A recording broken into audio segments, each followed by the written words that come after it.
अगर आप घंटों मोबाइल फ़ोन से बातें करते हैं तो अब सावधान हो जाइए। फ़ोन के इस्तेमाल के दौरान इलेक्ट्रोमैग्नेटिक तरंगें बाहर आती हैं जो आपकी सेहत के लिए नुकसानदेह होती हैं। लेकिन अब आप मोबाइल खरीदने से पहले ये जांच कर सकते हैं कि आपके फ़ोन से आपको कितना खतरा हो सकता है।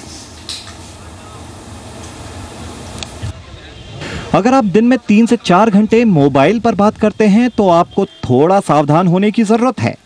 मोबाइल से निकलने वाली इलेक्ट्रोमैग्नेटिक तरंगें आपकी सेहत पर असर डाल सकती हैं। इन तरंगों को स्पेसिफिक अब्जॉर्प्शन रेट में नापा जाता है।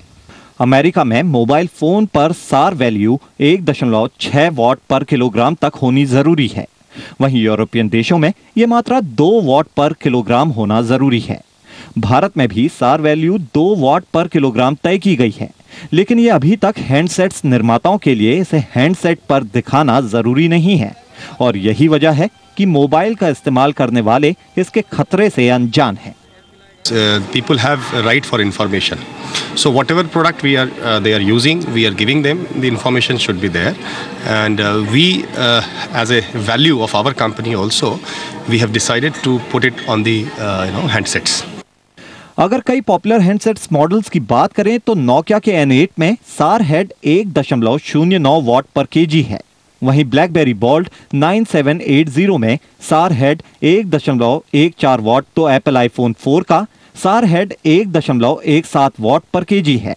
तो एला कार्टेल के ICE 3 में सार हेड मात्रा 0.67 वॉट पर केजी है।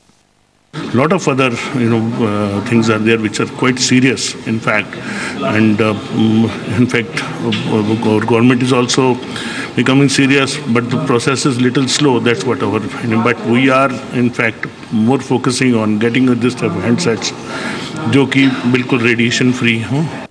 एक इंटर मिनिस्ट्रियल कमेटी ने इसे कम करके 1.6 वॉट पर किलोग्राम करने की सिफारिश भी की है, लेकिन अभी तक इसे जरूरी करने पर कोई फैसला नहीं हुआ है।